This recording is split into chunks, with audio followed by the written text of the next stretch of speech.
Rekaman sudah nyala, yuk kita berdoa. Terima kasih Tuhan, sambil menunggu anak-anak-Mu yang lain, kami tadi berbincang-bincang peristiwa-peristiwa yang terjadi dalam kehidupan anak-anak-Mu yang sudah percaya kepada Engkau sekalipun.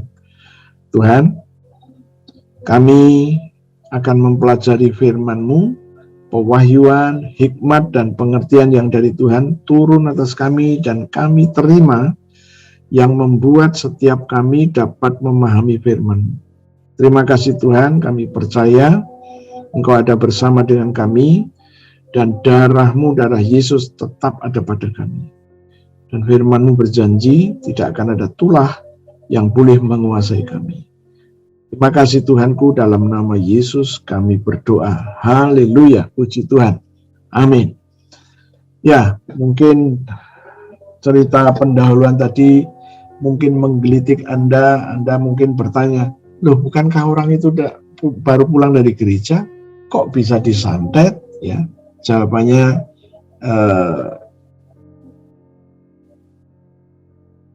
begini. Proteksi Tuhan itu tidak otomatis ya. Tidak otomatis.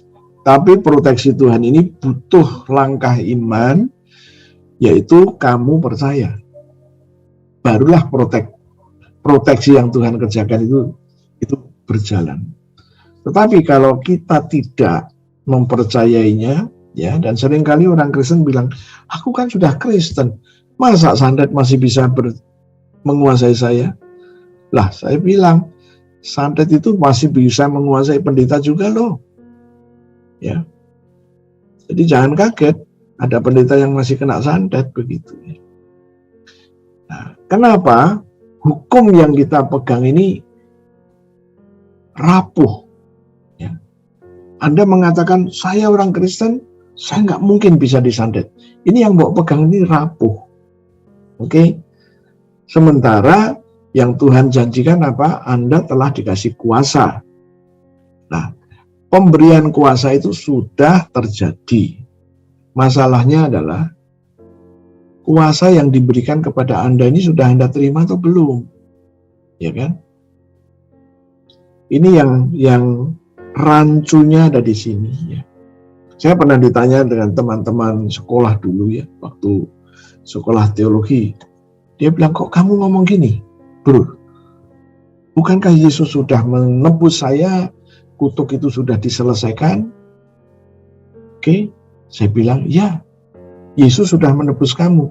Masalahnya kamu ngerti nggak bahwa kamu sudah ditebus? Kamu percaya nggak? Kan itu masalahnya. Ya.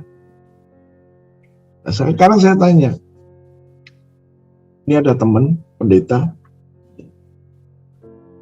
anak pertamanya mati muda. Kemudian anak yang kedua kecelakaan. Kemudian anak yang berikutnya dipacari sama orang dan akhirnya tidak jadi lanjut. Ini apa namanya? Berkat Tuhan? Kan bukan. Iya kan? Nah terus gimana?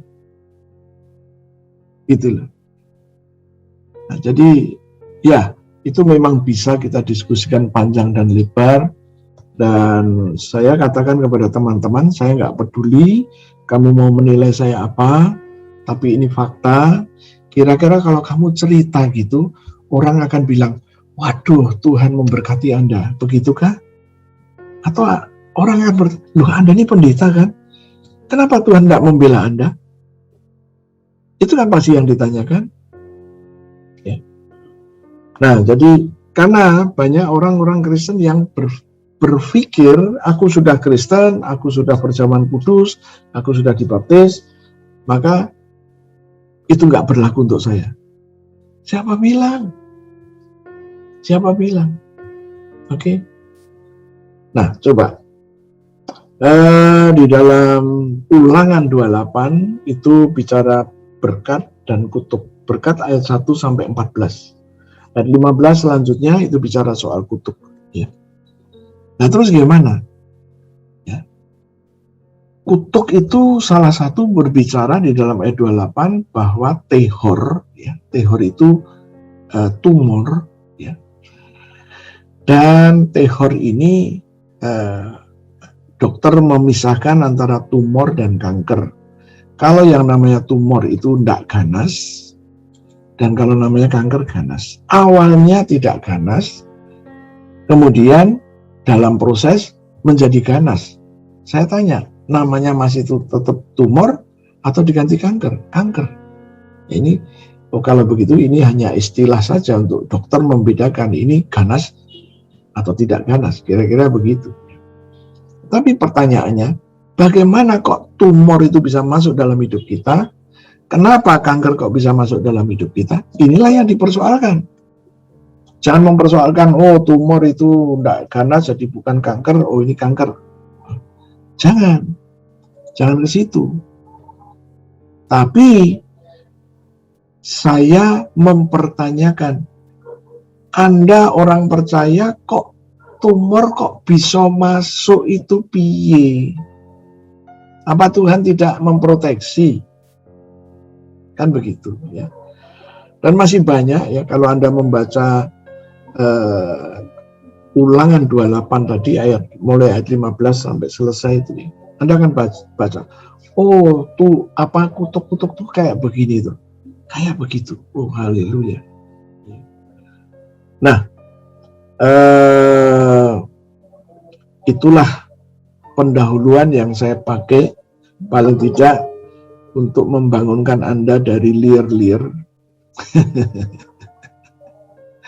bahwa ada sesuatu yang harus kita selesaikan, ya. Dan Tuhan kita yang kita kenal, Dia telah menyediakan darahnya. Perhatikan sungguh-sungguh, Tuhan itu menjawab doamu dengan cara menyediakan. Tuhan itu pernah berkata kepada Salomo, ya, mintalah apa yang aku ini mau kasih sama kamu. Itu terjemahan kalau dijabarkan begini, mintalah kepadaku karena aku sudah menyediakan semua yang kamu butuhkan sebagai raja, ya. Kamu mau apa? Ya. Mintalah kepadaku ini yang sudah tak sediakan. Ya. Dan ternyata cara kerja Tuhan dalam perjanjian baru dan perjanjian lama itu sama. Dia selalu menyediakan. Oke? Anda umur sekian, ya, Anda punya kebutuhan itu sudah disediakan oleh Tuhan. Bukan Anda yang pengen loh, ya, tapi Anda yang Anda perlukan itu sudah disediakan. Nah, kemudian Anda mulai berpikir, ya kan? Apa memang begitu cara Tuhan kerja? Memang cara kerja Tuhan begitu. Saya akan tunjukkan aja 2 ayat, ya. Mazmur 23, ya. Bahwa dikatakan Tuhan itu menyediakan makanan saya, makanan kita, makanan Anda juga di depan lawanmu. Kalau kita ketemu lawan itu kan, apalagi kita tahu bahwa dia lebih hebat, macam-macam, kita agak ngeper. Tapi Alkitab berkata bahwa itu Mazmur 23 ayat yang kelima. Tuhan menyediakan makananmu di depan lawan-lawanmu. Apa artinya? Tuhan mau ngomong, ya kamu saatnya makan aja. Ya, lawanmu itu sebentar lagi selesai. Kira-kira begitu. Kemudian dalam perjanjian baru, apa yang nggak pernah kita pikirkan, apa yang nggak pernah kita dengar, Tuhan sudah sediakan untuk Anda dan saya. Ya. Jadi Tuhan itu konsisten dari perjanjian lama sampai perjanjian baru. Dia sediakan. Ya. Nah, bagaimana dengan Anda dan saya hari ini? Tetap sama. Ya. Tuhan itu sediakan. Anda mau belajar firman, Tuhan sudah sediakan wahyu, hikmat, understanding. Itu sudah disediakan. Nah, kalau sudah disediakan, jangan minta. Ya kan? Mau sudah disediakan. Kalau gitu gimana? Tuhan, aku terima pewahyuanmu, hikmatmu, understandingmu untuk mempelajari firman-Mu. kuasa.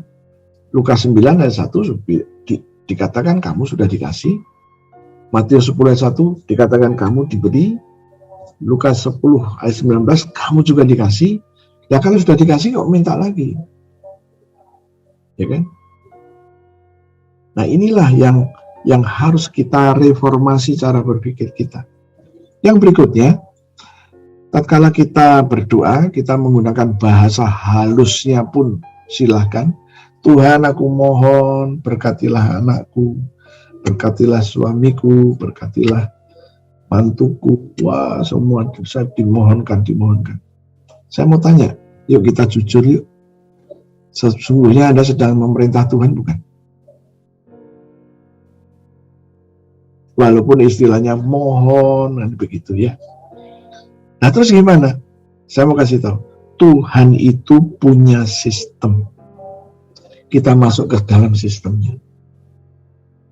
Gitu. Nah, salah satu sistemnya sudah sering kita baca, itu Mazmur 103 ayat 20 dan 21. Coba.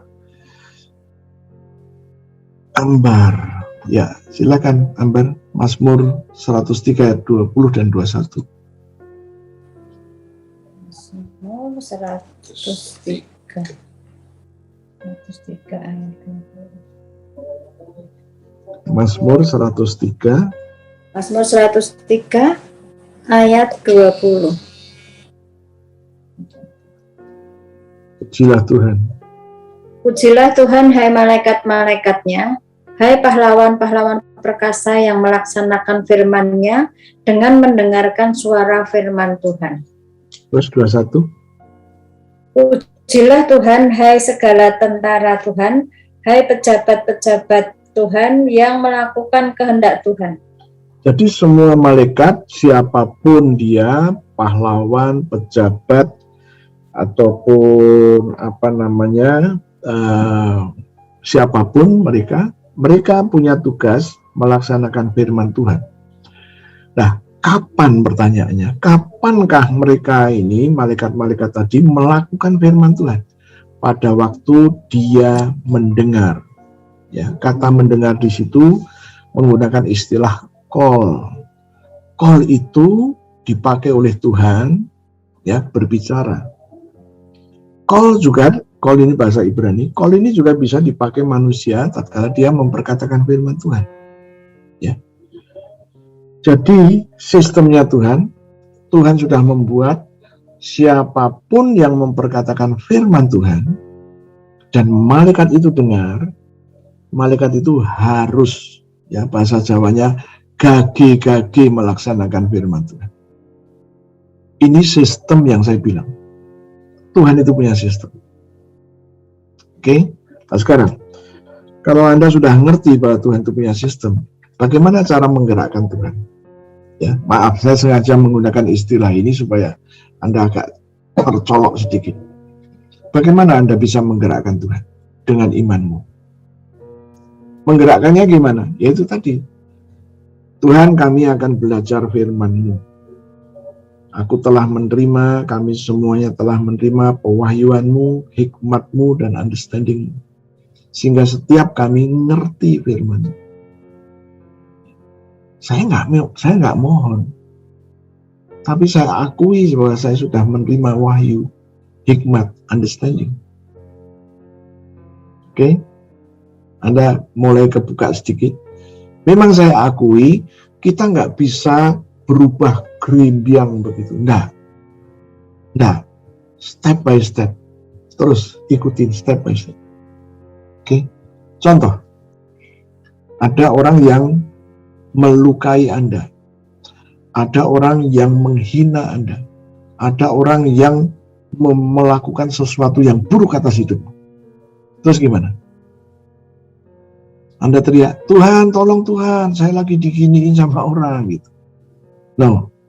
Tuhan, aku berdiri atas Kejadian 12 ayat 3. Boleh dibuka. Kejadian 12 ayat 3.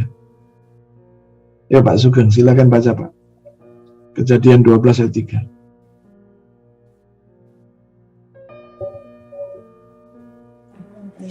Kejadian 12 ayat 3. Aku akan memberkati orang-orang yang memberkati engkau, dan mengutuk orang-orang yang mengutuk engkau, dan olehmu semua kaum di muka bumi akan mendapat berkat. Nah, sekarang bagaimana Anda mau menggunakan ayat ini? Ayat ini harus kamu gunakan dengan iman. Tuhan, aku berdiri atas Kejadian 12 ayat 3. Engkau berjanji, engkau akan memberkati siapapun yang memberkati aku. Engkau juga berjanji akan mengutuki orang-orang yang mengutuki saya. Engkau berjanji akan mencelakai orang-orang yang mencelakai saya. Oke? Saya hanya memperkatakan dengan iman saya yang Yesus katakan. Saya tidak bilang, Tuhan, dia sudah mencelakai aku. Engkau berjanji mau mencelakai dia, lakukan Tuhan. Haleluya. Ngomong aja, Tuhan, belalah firman-Mu. Ini Kejadian 12 ayat 3, aku berdiri atas firman-Mu ini. Kita hanya minta belalah firman-Mu saja. Ya kan? Anda mulai nangkep sekarang. Nah, inilah. Ayo kita memahami firman ini dengan benar, sehingga kita tidak merintah-merintah Tuhan, tapi kita memasukkan diri dalam sistemnya Tuhan. Oke? Nah, sekarang bagaimana? Kalau Anda punya bisnis, kemudian bisnisnya masih belum bagus, begitu. Ya. Nah, saya bernubuat. Tuhan, aku punya produk ini. Produk ini dibutuhkan untuk orang-orang di Papua. Sekarang Tuhan, aku bernubuat demi nama Yesus, pasar-pasar untuk daerah Papua, baik Papua Barat maupun Papua, ya, sampai ke ibu kota kabupaten, bila perlu sampai ke ibu kota kecamatan. Aku katakan pintu pasar, aku perintahkan terbuka demi nama Yesus. Nah, Anda menggunakan kuasa seperti yang Yesus kasih, kan? Ya enggak? Lukas 9 ayat 1, Matius 10 ayat 1, Lukas 10 ayat 19. Kuasa itu ada di dalam dirimu. Dan Anda perintahkan itu, pasar terbuka. Pasar hanya terbuka untuk aku dalam nama Yesus. Ya. Nah,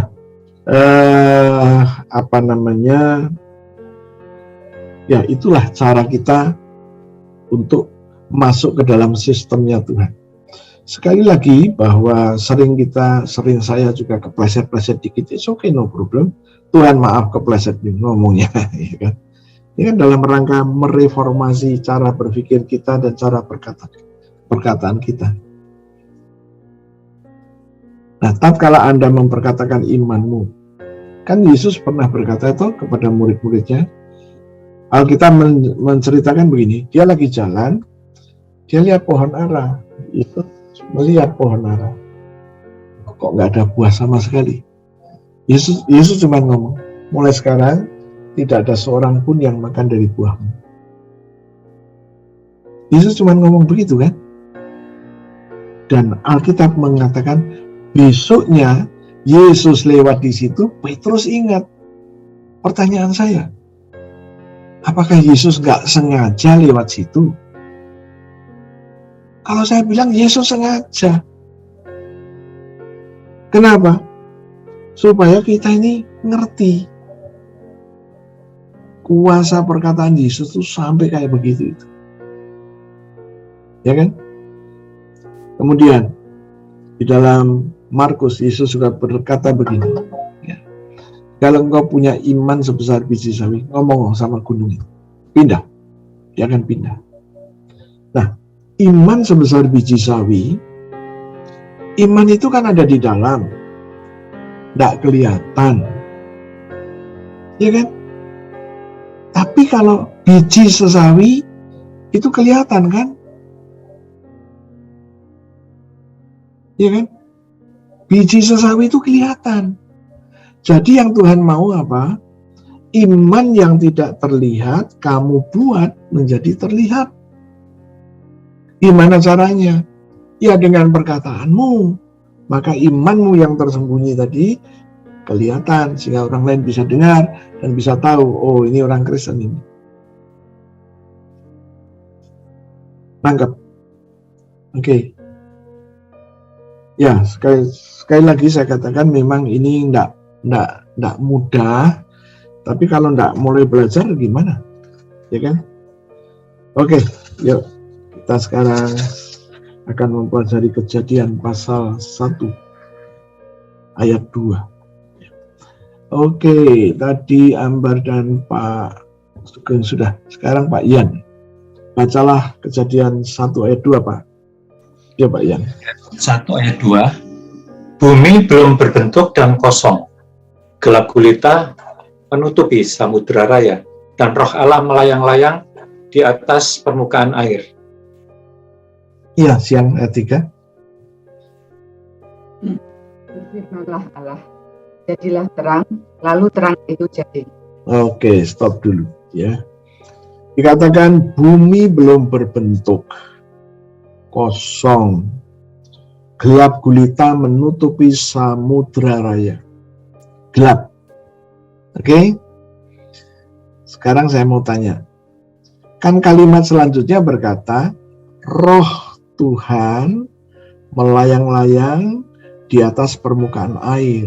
Ya, dalam bahasa Ibrani-nya itu, roh Tuhan diam mengeram, konsentrasi penuh, dan setelah itu mulailah dia ngomong, jadilah terang.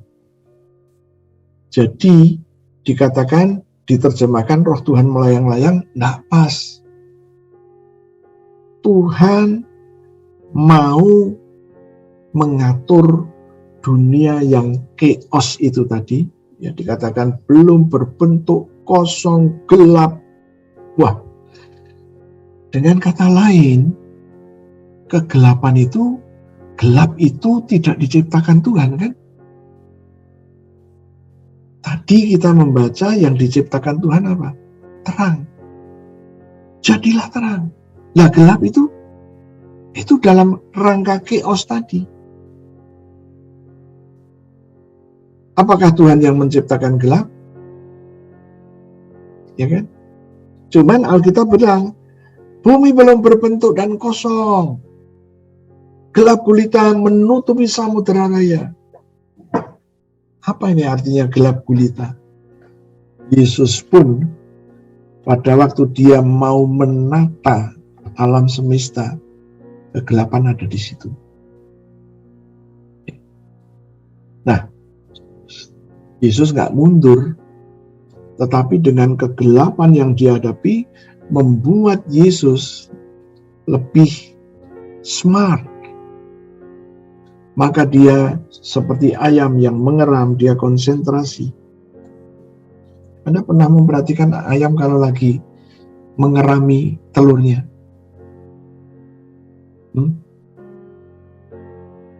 Dia menutup mata atau matanya porak begitu. Pernah nggak memperhatiin? Saya pernah memperhatikan dan saya pernah menggodanya. Saya kasih beras, nggak tertarik loh. Diam, tutup mata. Saya bilang, dia melek. Saya kasih beras itu. Dia cuma lihat itu, tinggal merem lagi. Saya bilang, hebat kali ini ayam ini. Digoda pun nggak mau dia. Ya kan? Oh, haleluya, kembali lagi. Nah, waktu Yesus mengerami itu, akhirnya dia sampai kepada satu kesimpulan. Jadilah terang. Dalam bahasa Inggrisnya bagus. Light be. Oh. Terang ada. Oh, haleluya. Nah, inilah satu pelajaran untuk Anda dan saya. Tatkala kamu sedang mengalami gelap, ya tadi kan saya sudah bertanya tuh, gelap dan kegelapan. Ya. Kalau gelap, begitu kita ketemu, lihat sekeringnya turun, ya kita naikin, ya biar. Terus gimana? Gelapnya gone. Tapi kegelapan enggak. Ada terang, ada matahari, ada listrik, wah, lampu menyala. Tatkala kegelapan itu ada, ya dia tetap ada. Ya kan? Penanganannya berbeda, kegelapan. Ya. Oke, kembali lagi. Berfirmanlah Tuhan. Terang ada. Saya akan masuk lebih ke personal. Terang ada. Kalau Anda kesulitan duit, miracle money, waduh, haleluya. Ya kan? Berani nggak kita praktek? Ya kan? Ya harus berani. Begitu. Terus apa lagi? Ya. Anda bisa mencipta apapun. Kesehatan Anda bisa ciptakan. Waktu rezeki tertutup, Anda juga bisa berkata, rezeki ada dalam nama Yesus. Ya kan? Dikuasai jalan buntu. Anda bisa ngomong, jalan buntu tertutup. Sekarang aku katakan, jalan keluar ada. Oh, haleluya. Ini dibutuhkan understanding. Kalau Anda sudah ngerti, ngomonglah. Ya. Nah, di dalam Kejadian 1 ayat 2, Tuhan mengalami hal yang sama dengan kita.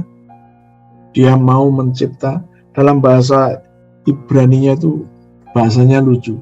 Ya, waktu dikatakan bumi belum berbentuk dan kosong. Tohu wa bohu. Itu. Jadi kosong, chaos begitu. Apa yang terjadi? Tatkala itu dia cuma diam, konsentrasi, dan dia bilang, light be. Oh, haleluya. Anda mungkin bertanya, ya Tuhan kan punya kuasa dalam perkataan. Anda juga dikasih kuasa loh. Ya kan? Masalahnya kuasa itu sudah kamu perkatakan atau belum? Ya kan? Ya kalau belum ya, aduh, ya gimana ya? Begitu. Oke. Jadi, tatkala Anda sedang mengalami kegelapan, ya, ternyata kegelapan itu harus menggiring Anda sampai pada kondisi apa? Anda harus berkreasi. Harus berkreasi. Anda ingat nggak ya, waktu itu Yesus ngajak pergi murid-muridnya nyebrang dulu ke seberang sana. Kemudian Yesus langsung tiduran di buritan. Buritan itu di belakang. Apa yang terjadi? Yesus tertidur. Wah, ada angin badai. Ya, itu danau itu ditiup angin kencang itu sampai air itu naik ke atas, langsung jatuh. Karena gravitasi kan, naik langsung dia jatuh. Nah, waktu jatuh itu pas di dalam kapal, di dalam perahu itu. Maka Alkitab menyebutkannya apa? Kapal itu ditimbusi oleh air. Jadi ini air itu naik begitu. Nah, karena gravitasi kan dia harus turun lagi. Turun lagi, nah di kapal itu. Maka murid-murid ini bangunin Yesus. Tuhan, engkau tidak pedulikah? Kita ini binasa, kita termasuk kamu Tuhan. Oh, haleluya. Kemudian Yesus berdiri dan dia bilang, teduh, tenang. Yesus mengeritik mereka. Mana imanmu? Oh, haleluya. Dari sini coba kita lihat, itu ada di Markus kalau tidak salah ya. Markus 4 Pak, ayat 4. Iya, terima kasih Ambar. Ini masih ada di sini kok bisa bilang 14. Oh, haleluya. Ya, Markus 4. Kita baca sebentar ya. Oh, kita dari depan aja yuk, supaya Anda ngerti ya. Angin ribut diredakan. Mulai ayat 35.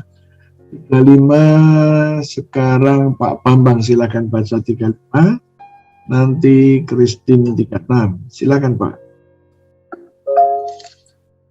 Sebentar, Pak.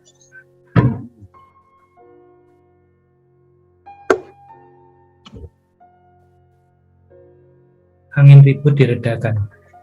Pada waktu itu, waktu hari sudah petang, Yesus berkata kepada mereka, marilah kita bertolak ke seberang. Iya, 36 Christine. Ya Pak, ayat 36. Mereka meninggalkan orang banyak itu, lalu bertolak dan membawa Yesus beserta dengan mereka dalam perahu di mana Yesus telah duduk dan perahu-perahu lain juga menyertai dia. Oke, 37 Devri. Ya, Dev.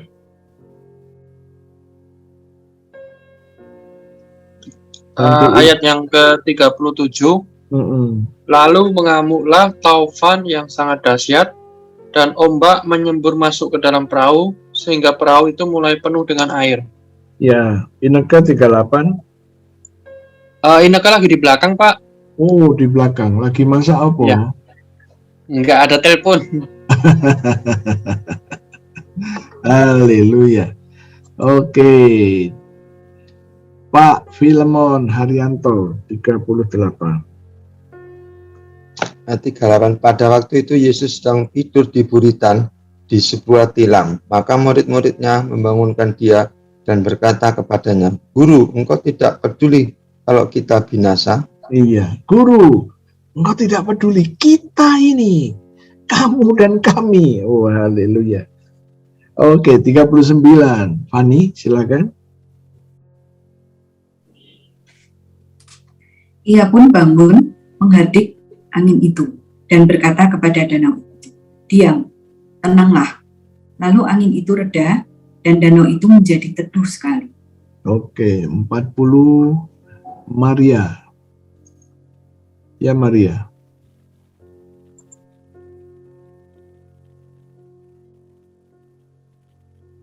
Enggak keluar suaramu, Mar. Sudah nyala, tapi nggak keluar.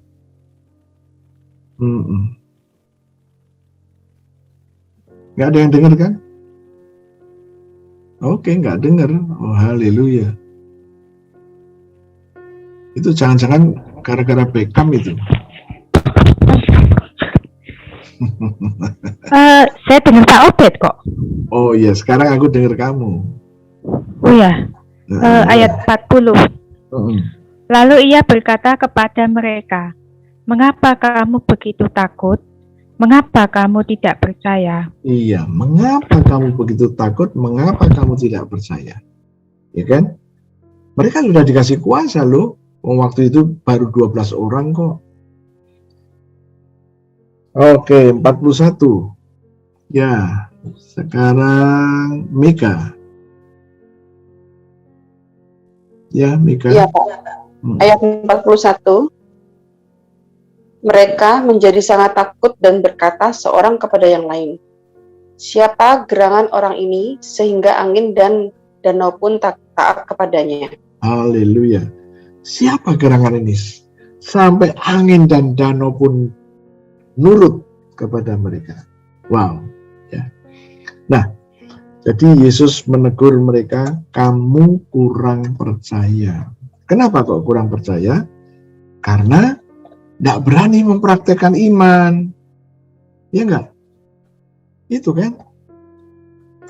Nanti kalau kita melihat di dalam Markus pasal 16, Tuhan bilang, tanda-tanda ini akan menyertai orang percaya, menyertai Anda dan menyertai saya. Oh, ya, itu yang Tuhan mau. Ya. Nah sekarang, kita sudah tahu. Ya. Kemudian, tatkala kegelapan datang, ini harus memicu Anda memiliki kreativitas. Apa yang harus saya katakan? Yang jelas adalah janji-janji Tuhan. Itu yang harus kita perkatakan. Tapi pada umumnya tatkala orang Kristen mengalami masalah kegelapan, dia teriak, Tuhan tolong, Tuhan tolong, Tuhan tolong. Ya kan? Ya Pak ya? Ya. Daripada kamu teriak Tuhan tolong, Anda mulai ngomong, ya Tuhan izinkan aku menggunakan kuasa yang sudah aku terima. Coba, ini berandai-andai saja ya.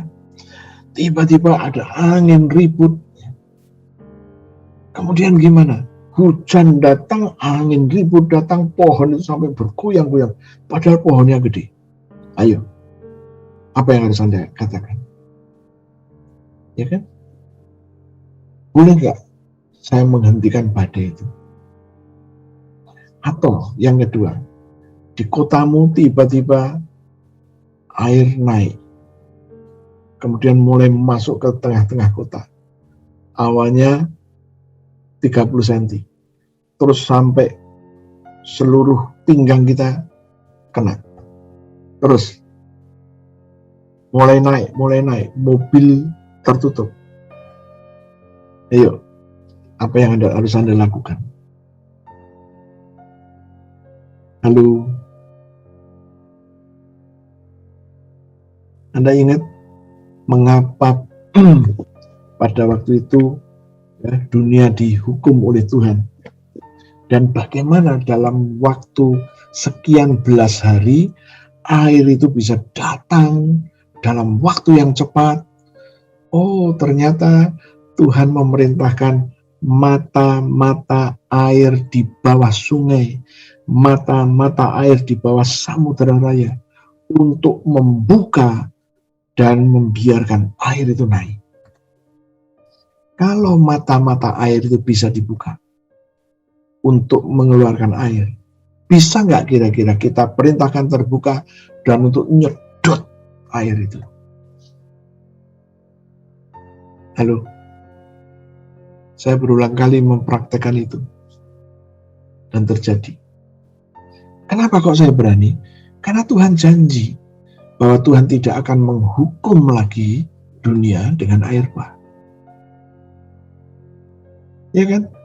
Ya katakan, lihatlah itu pelangi, itu tandaku bahwa aku tidak akan menghukum lagi. Tetapi karena manusia berulah, maka terjadilah. Ya, itu dua urusan. Yang penting Tuhan sudah berjanji tidak akan menghukum dengan air bah. Tapi manusia yang menghancurkan itu nanti urusannya sama Tuhan. Tapi bagaimana kita mewujudkan janji Tuhan bahwa Tuhan tidak akan menghukum lagi manusia dengan air bah? Ya. Saya tiap kali kalau pas saya ada di situ atau kadang-kadang nonton TV, cuma sekarang hampir nggak pernah, saya udah selama pandemi malah nggak pernah buka TV saya. Ya kan? Karena disuguhi itu nanti, COVID di sana, COVID ngapain? Ya, disuguhi yang aneh-aneh gitu, yang nggak mau lah, udah tahu lah itu, ya. Jadi saya nggak mau dikotori dengan COVID. Saya mau dikuasai apa? Oh, Tuhan berkarya, Tuhan berkarya. Nah, seperti itu. Ya. Jadi apa yang harus Anda lakukan? Itulah butuh konsentrasi. Ini apa yang Tuhan, apa yang harus aku katakan itu kan? Tuhan, apa yang harus aku katakan? Ya, oke, kreativitas ini penting sekali. Ya, Tuhan mempunyai kreativitas dengan Dia berkata, jadilah terang. Jadi pada waktu terang itu jadi, kelihatanlah borok-boroknya, apa dan bagaimana yang harus dibenahi. Oh, ini air yang di atas, yang di tengah, yang di bawah ini campur jadi satu. Maka Tuhan perintahkan, air yang di atas, yuk, misah. Ya kan? Yang di bawah misah. Oke, ayo air ngumpul supaya daratan kelihatan. Barulah Tuhan mulai atur. Nah, sekarang apa yang harus Anda lakukan? Karena gelap itu akan senantiasa datang. Kenapa?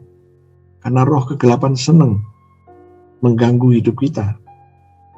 Maka kita harus ngerti, kita harus punya kreasi seperti yang Tuhan punya. Kita harus mulai melatih, ya. Melatih apa? Melatih diri sendiri. Mulai ngomong dalam nama Yesus. Jalan keluar ada. Begitu. Ya. Masalahnya kamu sudah menerima kuasa atau belum? Ini masalahnya terbesar ya. Harus terus kita perkatakan. Oke, kita lihat yuk 1 Yohanes 1 ayat 5. Itu surat 1 Yohanes 1 ayat yang kelima. Oh, puji Tuhan. 1 Yohanes 1 ayatnya yang kelima. Oke, siapa di sini ya? Mejen. Halo, Jen. Halo. Ya, kamu sendiri atau berdua? Ya, sama Matthew. Oke, silakan. Ayat 5. Ayat 5.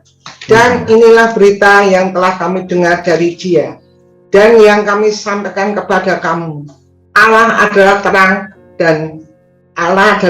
dan di dalam Dia sama sekali tidak ada kegelapan. Iya, Allah adalah terang. Di dalam Dia, di dalam Allah yang adalah terang, sama sekali tidak ada kegelapan. Sama sekali. Oke, kita juga mau melihat Injil Yohanes pasal 1 ayatnya yang keempat. Matthew ayat 4 ya. Ya, Matthew 1 Yohanes 1 ayat 4. Bukan. Injil Yohanes pasal 1 ayat 4.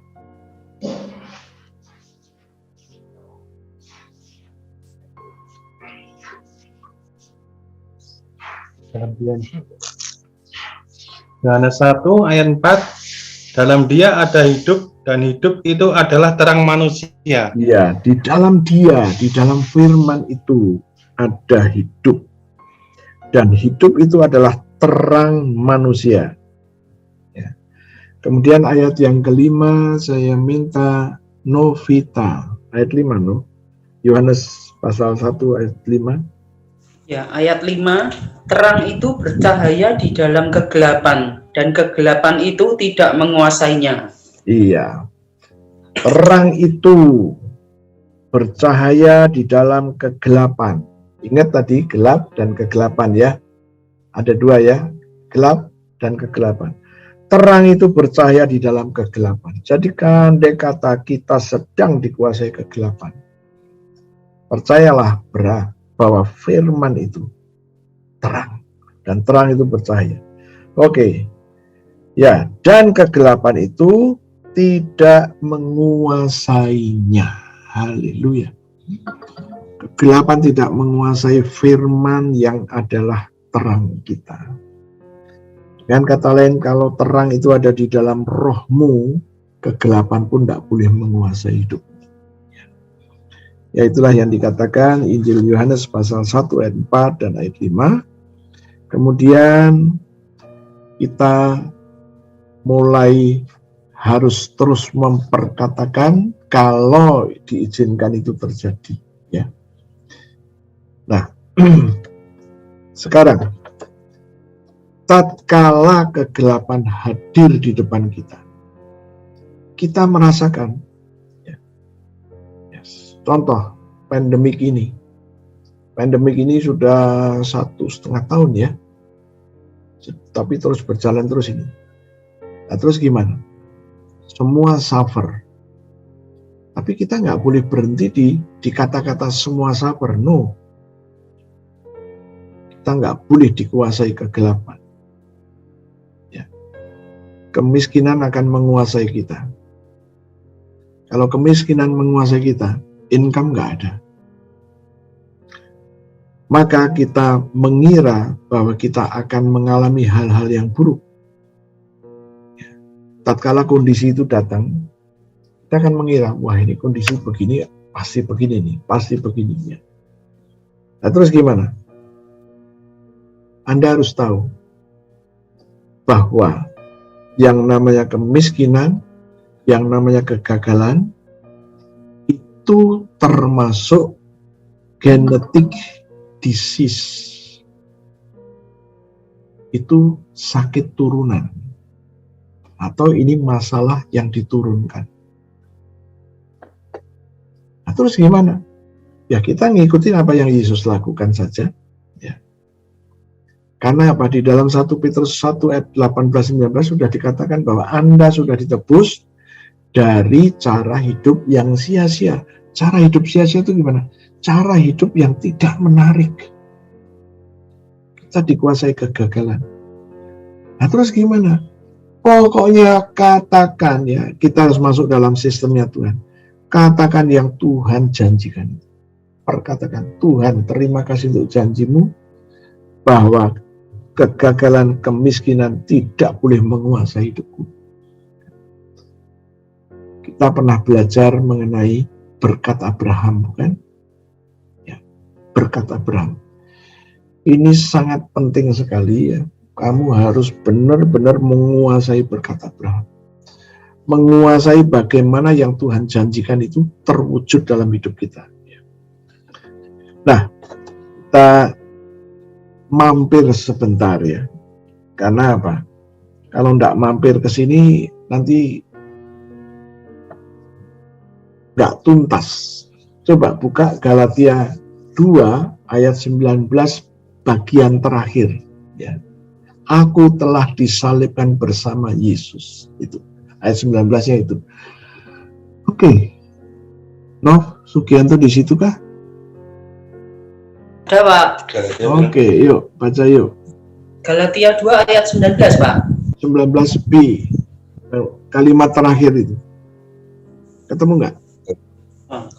Yang atas-atas nggak usah, yang di bawah aja. Galatia 2 ayat 19. B ya, 19 yang. Oke, silakan. Aku telah disalibkan dengan Kristus. Aku telah disalibkan dengan Kristus. Stop dulu. Aku di sini Paulus.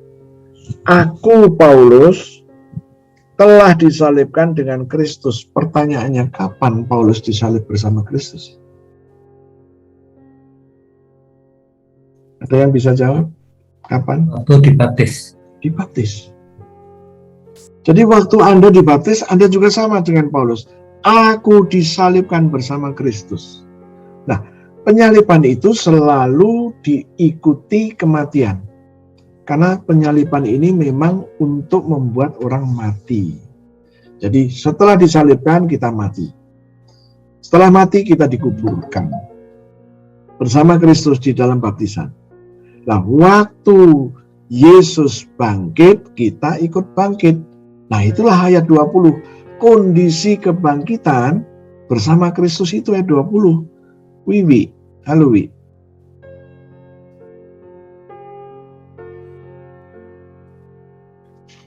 Galatia 2 ayat 20. Namun aku hidup, tetapi bukan aku lagi. Aku sendiri yang hidup, melainkan Kristus yang hidup di dalam aku. Dan hidupku yang kuhidupi sekarang di dalam daging adalah hidup oleh iman dalam Anak Allah yang telah mengasihi aku dan menyerahkan dirinya untuk aku. Kata Anak Allah itu siapa? Bibi. Yesus. Oke. Jadi kita setelah bangkit bersama Yesus, hidupku itu adalah hidup oleh iman di dalam Yesus Kristus yang mengasihi aku. Nah, posisi kita setelah kita disalibkan bersama Yesus, mati, dikubur bersama Yesus, waktu Yesus bangkit, kita ikut dibangkitkan. Posisi kita sekarang adalah hidup oleh iman. Hidup dari iman. Dua istilah ini sama. Hidup oleh iman, hidup dari iman ini sama. Jadi Anda setelah bangkit, Yesus bangkit, Anda dibangkitkan, dan Anda dikasih posisi ini loh. Hidupmu itu sekarang hidup dari iman, hidup oleh iman. Nah, apa ini hidup dari iman, hidup oleh iman? Galatia 3 ayat yang ke-7. Saya lihat di sini Ineke sudah ada. Silakan kau baca ayat 7. Galatia 3 ayat 7. Jadi kamu lihat bahwa mereka yang hidup dari iman, mereka itulah anak-anak Abraham. Oh, haleluya. Jadi waktu kamu hidup dari iman, hidup oleh iman, kamu itu anak Abraham. Jadi posisimu sekarang anak Abraham, bukan anak rohani dari Abraham. Anak Abraham. Nah, Anda dan saya sekarang posisinya adalah anak Abraham. Cuman jangan pernah diartikan anak Abraham di sini anak rohani atau anak angkat. No. Ya. Saya jelaskan begini. Waktu Tuhan, ada baiknya kita baca aja lah. Kejadian 12. Kita mulai baca dari ayat 1. Ya. Pak Yunias, Kejadian 12 ayat 1. Tak kasih tugas agak banyak aja lah Pak Yunias. Kejadian 12 ayat 1 sampai ayat 4 diborong sama Pak Yunias saja. Ya Pak.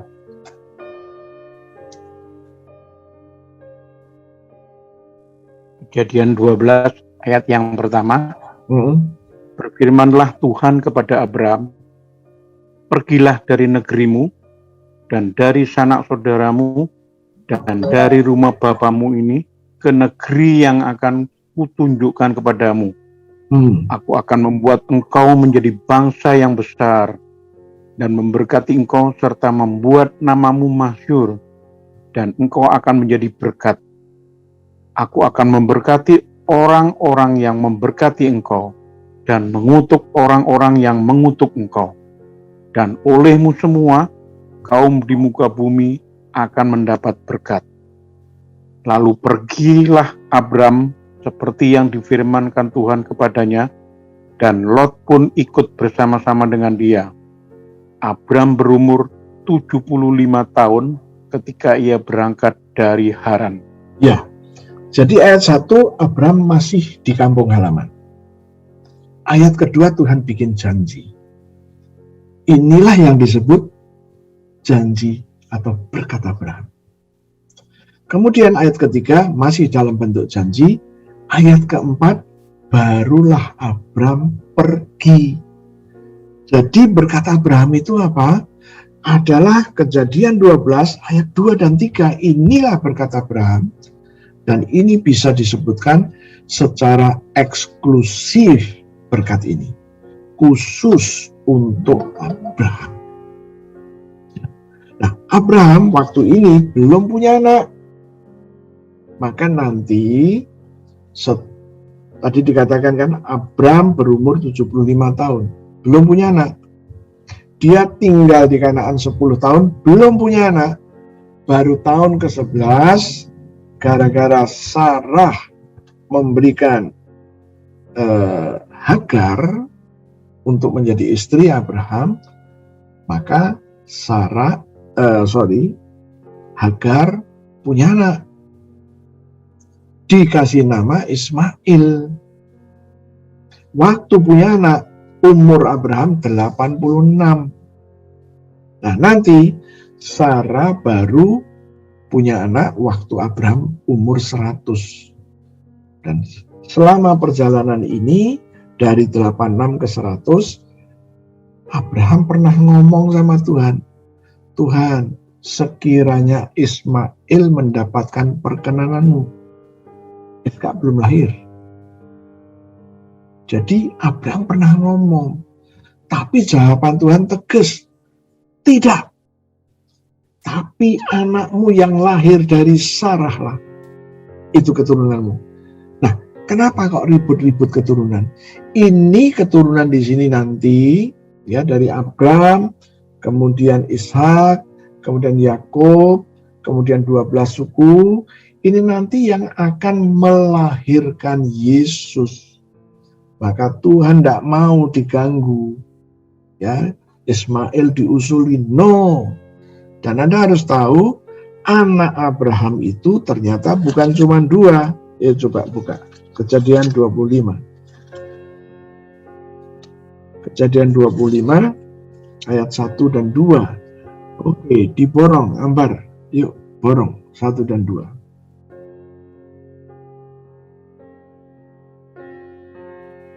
Kejadian 25 ayat 1. Abraham mengambil pula seorang istri namanya Keturah. Perempuan itu melahirkan baginya Zimran, Yoksan, Median, Isibak, dan Suah. Yoksan berapa anaknya itu? 6 sama 2, 8. Iya, 8. Tapi Tuhan tidak memperhitungkan yang lain. Hanya Ishak yang diperhitungkan. Karena apa? Dengan target mau melahirkan Yesus nantinya. Oke, nangkep ya? Nah, dari Abraham turun ke Ishak, turun ke Yakub, turun ke 12 suku, dan 12 suku ini nanti ada di Mesir menjadi bangsa Israel. Nangkep ya? Nah, dari situlah mereka disebut anak Abraham. Jadi orang Israel ini keturunan Abraham dari jalur Yahudi. Anda menjadi anak Abraham bukan jalur Yahudi, tapi dari jalur iman. Nangkep ya? Jadi jangan pernah berkata bahwa Anda ini adalah Yahudi rohani. Tidak ada. Yang ada Anda anak Abraham. Titik. Kamu, kita yang hidup oleh iman, Galatia 3 ayat ke-7 berkata, kita yang hidup oleh iman adalah anak Abraham. Angkap ya, bukan anak rohani. Jangan pernah ngomong anak rohani. Bukan anak angkat. Anda anak Abraham, tapi dari jalur iman. Itu ayat yang ke-7. Pak Sugeng. Galatia 3 ayat 9.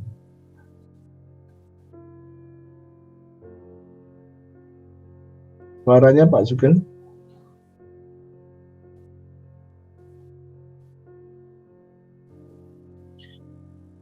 Galatia 3 ayat 9. Jadi mereka yang hidup dari iman, merekalah yang diberkati bersama-sama dengan Abraham yang beriman itu. Oke, sekarang saya akan membaca dengan gaya saya supaya Anda nangkep ya.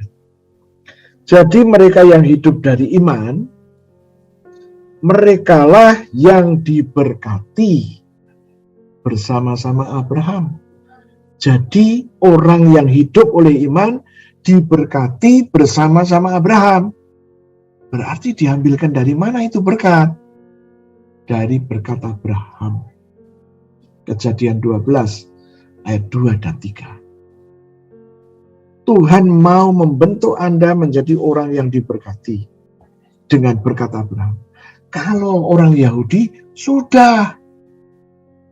Dan Anda harus tahu, orang-orang Yahudi yang menguasai kekayaan dunia sampai 80% kekayaan dunia dikuasai, semua anak Abraham dari jalur Yahudi.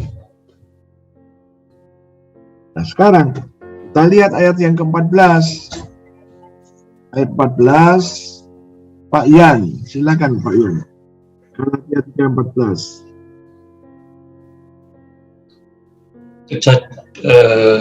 Galatia 3 ayat 14 ya Pak? Ya.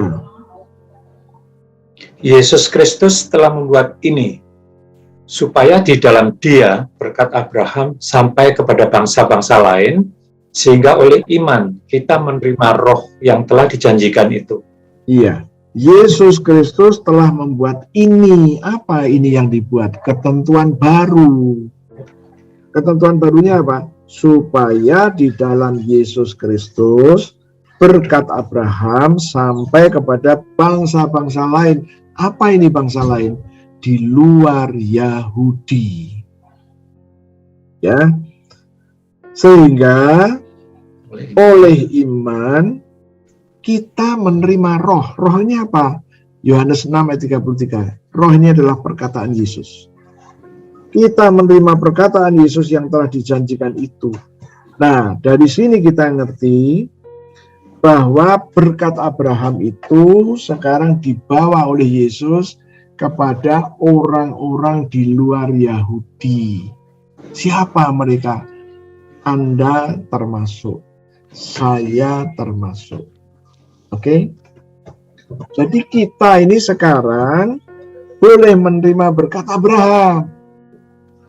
Maka tadi di dalam ayat yang ke-9, jadi mereka yang hidup dari iman, merekalah yang diberkati bareng sama Abraham yang beriman. Abraham dikasih berkat dari mana? Berkat Abraham. Orang Israel dikasih berkat mana? Berkat Abraham. Anda pun sekarang diberkati bareng dengan Abraham yang beriman.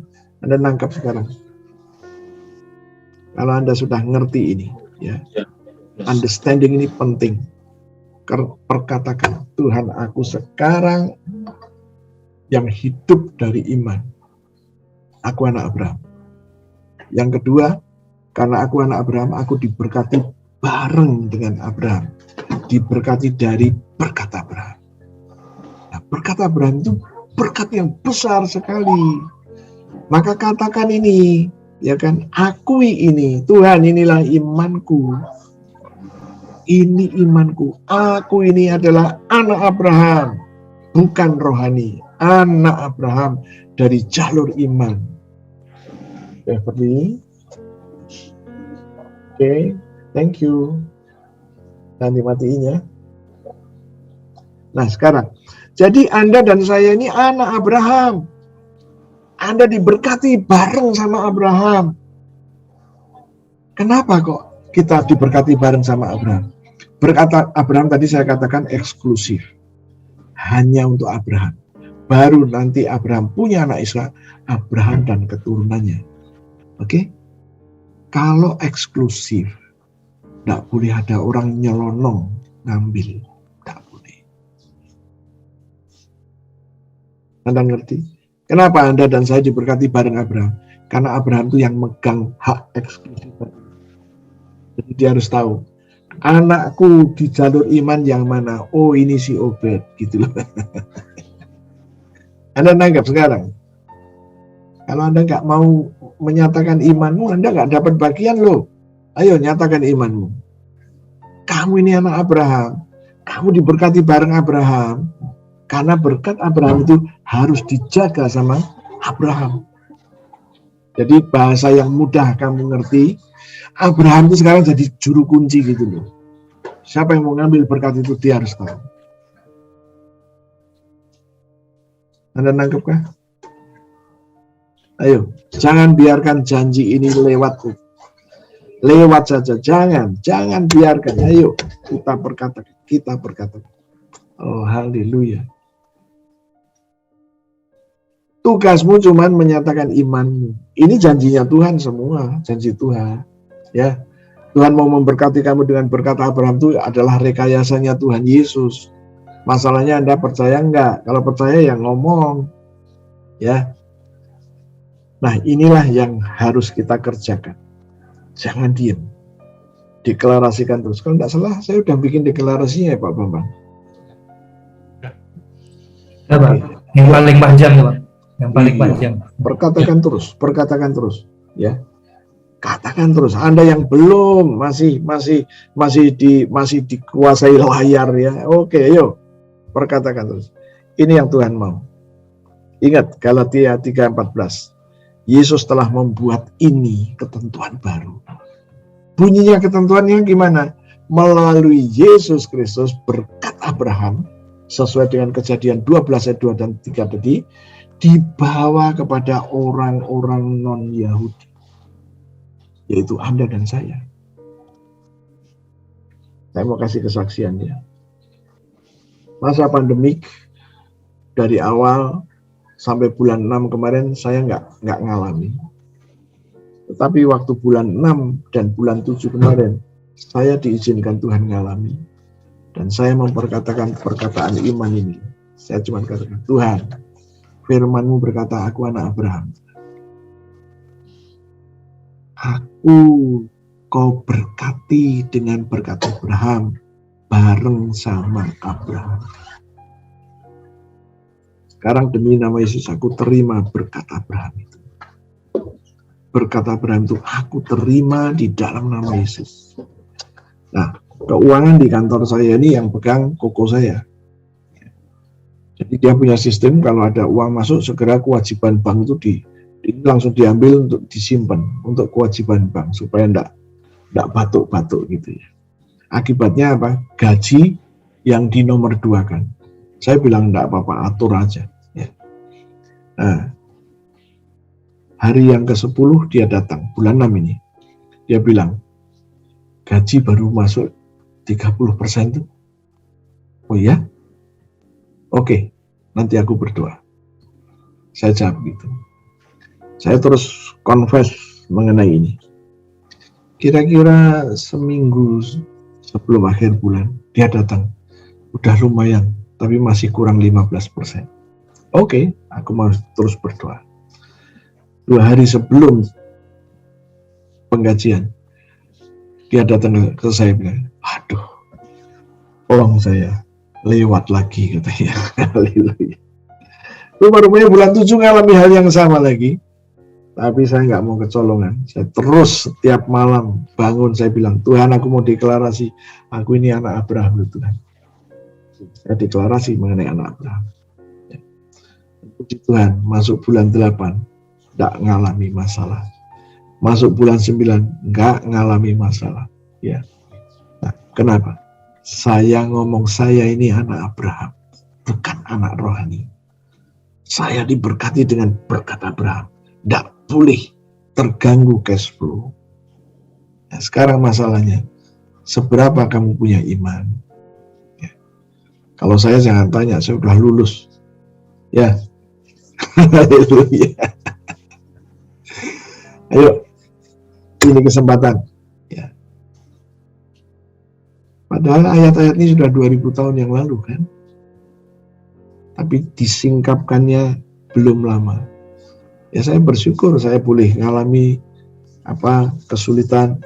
Dengan kesulitan itulah saya ngerti, oh ini tuh Tuhan mau tunjukkan kepada saya ini anak Abraham dan saya diberkati dengan berkat Abraham, bersama-sama bareng dengan Abraham. Oh haleluya. Jadi dengan kata lain ya, yang mudah Anda nangkep ya, jadi Abraham ini jadi juru kunci. Siapa yang mau dikasih ini, saya harus tahu. Abraham harus tahu. Haleluya. Harus kenal Anda. Halo, Anda kenal dia, tapi dia belum kenal Anda loh. Maka kenalkan dirimu. Bapak Abraham, aku ini anakmu. Dari jalur iman lo ya, bukan dari jalur Yahudi. Ya. Oke, sekarang kesimpulannya. Bagaimana ini kesimpulannya? Bangkit, bangunlah. Perkatakan firman Tuhan. Seperti yang tadi sudah kita pelajari. Galatia 3 ayat 14. Galatia 2 ayat 19b dan 2 ayat 20. Dan katakan Galatia 3 ayat 7, Galatia 3 ayat 9. Oke. Anda sekarang boleh ngambil berkatmu. Berkat Abraham. Boleh. Oh haleluya. Oke. Saya akan tutup dengan Yohanes 5 ayat 24. Oke, haleluya. Pak Sugeng sudah baca ini yang kedua tadi? Sudah ya? Oke, berarti Pak Bambang. Yohanes 5 ayat 24. Ya, silakan Pak Bambang. Berkata kepadamu, sesungguhnya barang siapa mendengar perkataanku dan percaya kepada Dia yang mengutus aku, ia mempunyai hidup yang kekal dan tidak turut dihukum. Sebab ia sudah pindah dari dalam maut ke dalam hidup. Ya. Anda yang percaya kepada Yesus dan yang percaya bahwa Bapa di surga telah mengutus Yesus, posisimu sudah pindah. Pindahnya kemana? Anda masuk ke dalam hidup kekal dan sekarang tidak boleh ada penghukuman. Ya, penghukuman itu termasuk apa? Syarat rezeki itu penghukuman. No way, tidak boleh ada lagi. Ya, maka katakan terus. Ya. Tapi kalau sudah ini ya, yuk kita sungguh-sungguh ya, jangan kesengsem sama Beckham itu. Oh, haleluya. Stop Maria kalau mau ngalami terobosan. Ojo sing tertarik sing ngono-ngono lah. Tertarik ini memperkatakan iman itu loh, ya. Oh, haleluya. Suami Pak yang suruh saya Pak. Aduh, ya kamu punya PR banyak itu, doain suamimu, ya, supaya dia. Oh, haleluya. Oke, tutup Alkitabmu, saya akan berdoa. Terima kasih Tuhan, kami sudah mempelajari kebenaran firman-Mu. Kami telah menerima wahyu, hikmat, understanding yang dari Tuhan, dan sekarang kami mengerti bahwa mulai sekarang kami adalah anak Abraham dari jalur iman. Kami yang hidup dari iman adalah anak Abraham, itu firman-Mu berkata. Dan kami yang hidup oleh iman diberkati dengan berkat Abraham bersama-sama Abraham yang beriman. Tuhan, terima kasih untuk Galatia 3:14 bahwa Engkau telah membuat ini ketentuan baru, bahwa melalui Engkau berkat Abraham sampai kepada orang-orang di luar Yahudi, termasuk kami Tuhan. Dan kami percaya, posisi kami sekarang, kami ngerti jelas bahwa kami sekarang hidup dari iman, hidup oleh iman, maka kami anak Abraham, titik. Bukan anak rohani, bukan anak angkat. Tuhanku, bilalah firman-Mu tatkala nanti anak-anak-Mu mulai memperkatakan bahwa mereka adalah anak Abraham, dan mereka mendapatkan berkat yang eksklusif tadi untuk Abraham dan keturunannya. Dan kami percaya. Sekarang Tuhan, di hadapan kami ada roti dan anggur, berkati roti dan berkati anggur ini. Seperti 2000 tahun yang lalu Engkau telah memberkati roti dan anggur untuk murid-Mu, lakukan juga untuk kami.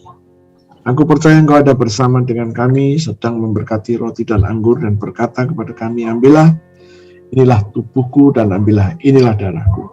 Kita akan memperkatakan perkataan iman. Terima kasih untuk Pak Ian, Depri, untuk Fani, untuk Ambar, untuk Maria, untuk Christine, untuk Ineke. Ya, yuk kita perkatakan. Terima kasih Tuhan untuk tubuhmu yang hancur. Terima kasih Tuhan untuk tubuhmu yang hancur. Tubuhmu yang penuh dengan bilur-bilur. Tubuhmu yang penuh dengan bilur-bilur. Karena firman-Mu berkata. Oleh bilur Yesus. Aku sudah sembuh. Aku sudah sembuh. Penyakit-penyakit di tubuhku. Penyakit di tubuhku sudah diambil oleh Yesus. Ditanggung di tubuh Yesus. Kesengsaraanku, kegagalanku, kelemahanku, nasib burukku sudah diambil oleh Yesus. Ditanggung di tubuh Yesus. Aku terima sekarang. Korban tubuh Yesus. Yang penuh dengan bilur.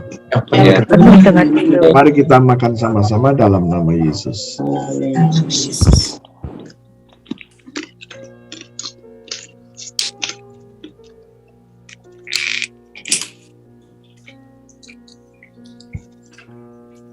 Terima kasih Tuhan untuk darah-Mu. Terima kasih Tuhan untuk darah-Mu yang keluar dari sekujur tubuh-Mu. Firman Tuhan berkata, aku ditebus dengan darah Yesus. Aku disucikan dengan darah Yesus. Aku diperdamaikan dengan darah Yesus. Aku dibenarkan dengan darah Yesus. Aku terima sekarang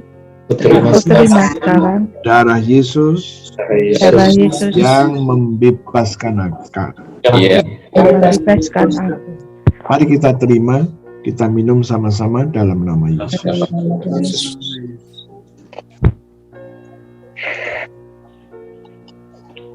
Terima kasih Tuhan.